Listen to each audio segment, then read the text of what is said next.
Go ahead. Yeah, Mr. President. I don't know if one day perhaps the entire story will be told about the events of yesterday, but suffice it to say, it's not an exaggeration that none of it would have been possible without the President of the United States being involved.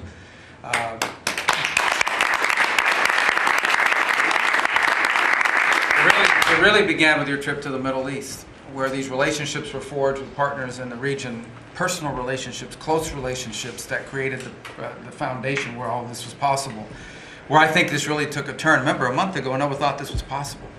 Where it really took a turn about a month ago, less than a couple weeks ago, is when we were at the United Nations, and you convened a historic meeting, not simply of Arab countries, but of Muslim-majority countries from around the world, including Indonesia was there, Pakistan was there, and created this coalition behind this plan. Then on that following Monday, you met with the Prime Minister of Israel here, and that plan was presented. And then, of course, our great negotiating team followed up on it. In the interim, again, perhaps the stories will be told, perhaps they will never be told.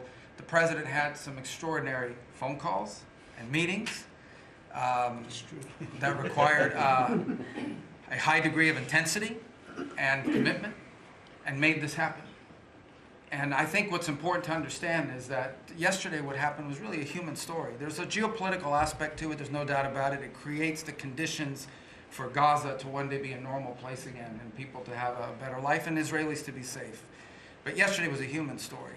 And because of the work you put in, and honestly, not only is there no other leader in the world that could have put this together, Mr. President, but frankly, I don't know of any American president in the modern era that could have made this possible. Because of the actions you have taken unrelated to this, and because of who you are and what you've done and how you're viewed